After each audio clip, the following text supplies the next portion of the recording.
नमस्कार, news world के खास कार्यक्रम इनसाइड राजतंत्र में आपका स्वागत है। मैं हूं उमेश निगम।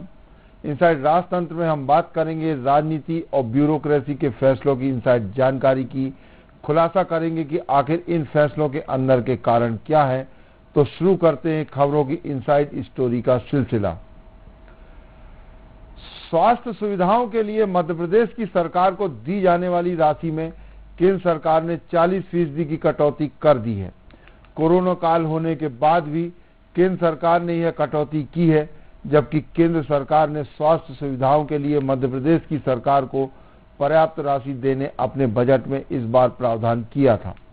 केंद्र सरकार के इस कदम से प्रदेश में नए खोलने वाले 800 से ज्यादा उप स्वास्थ्य केंद्र के भवनों का निर्माण करने में आर्थिक दिक्कत खड़ी होगी, जबकि पीएम जन आरोग्य योजना को लागू करने, जिला स्तरीय अमले की पूर्ति करने और राष्ट्रीय स्वास्थ्य मिशन के अमले को वेतन भत्ते बांटने में भी दिक्कत आएगी।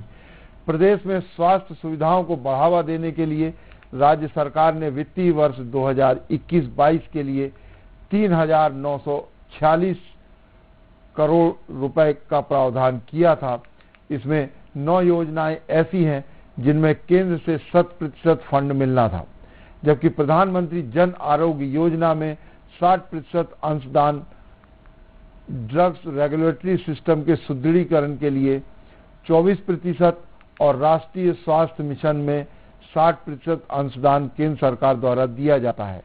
विभिन्न योजनाओं में केंद्र से 2,610 करोड़ के एवज में अब तक महज 1,070 करोड़ की राशि ही मिल सकी है। इसमें भी राष्ट्रीय स्वास्थ्य मिशन में 1,821 करोड़ के बजाय 1,070 करोड़ की राशि ही मिली है। इधर केंद्र सरकार से कोविड-19 उपचार योजना, प्रधानमंत्री आत्मनिर्भर स्वास्थ्य योजना, क्षेत्रीय परिवार कल्याण, प्रशिक्षण, टीकाकरण अभियान सहित कई योजनाओं में फंड ही नहीं मिला है। कोरोना के दौरान मध्य प्रदेश की सरकार ने प्रदेश के नागरिकों के इलाज पर करीब 1100 करोड़ की राशि खर्च कर चुका है। केंद्र सरकार ने अन्य मदों में तो राशि की कटौती की ही है, उसके साथ अब केंद्र सरकार ने स्वास्थ्य से जुड़ी हुई सुविधाओं की जो अपने हिस्से की राशि केंद्र सरकार देता है, वो राशि में भी कटौती कर दी है। केंद्र सरकार ने स्वास्थ्य सुविधाओं की जो है 40% राशि में कटौती कर दी है। इसके चलते जो राज्य सरकार स्वास्थ्य सेवाओं के काम करवा रही थी, उसमें खासी आर्थिक अड़चन खड़ी हो गई है।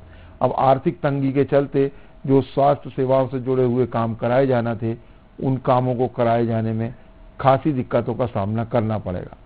इसी विषय पर विस्तार से चर्चा करने के लिए हमारे साथ मौजूद है वरिष्ठ पत्रकार रंजन श्रीवास्तव। रंजन श्रीवास्तव जी, आपका स्वागत है। रंजन जी, आपको हमारी आवाज मिल रही है? रंजन जी से हमारा संपर्क नहीं हो पाया, जब होगा तो फिर से चर्चा करेंगे। केंद्र सरकार ने अन्य मदों में भी राशि की कटौती की है। उन योजनाओं में तो राज्य सरकार जैसे तैसे चला ही रही थी, लेकिन ये कोविड काल था। इस कोविड काल में भी केंद्र सरकार ने स्वास्थ्य से जुड़ी हुई सुविधाओं में की जो अपने अंशदान की राशि दी जाती है, उसमें कटौती कर दी है। इस कटौती करने से जो स्वास्थ्य सुविधाओं के लिए काम कराए जा रहे थे स्वास्थ्य विभाग के द्वारा, वो काम अब आगे जाके रुकने की संभावना बनी हुई है। केंद्र सरकार ने स्वास्थ्य सुविधाओं की 40% राशि में कटौती की है। इसके चलते बहुत सारे स्वास्थ्य सुविधाओं से जुड़े हुए काम रुकने की संभावना है। केंद्र की कटौती के चलते 800 से ज्यादा उप स्वास्थ्य केंद्र भवनों का निर्माण अटक गया है। ये जो उप स्वास्थ्य केंद्र हैं, ये ग्रामीण क्षेत्रों में बनाए जा रहे थे।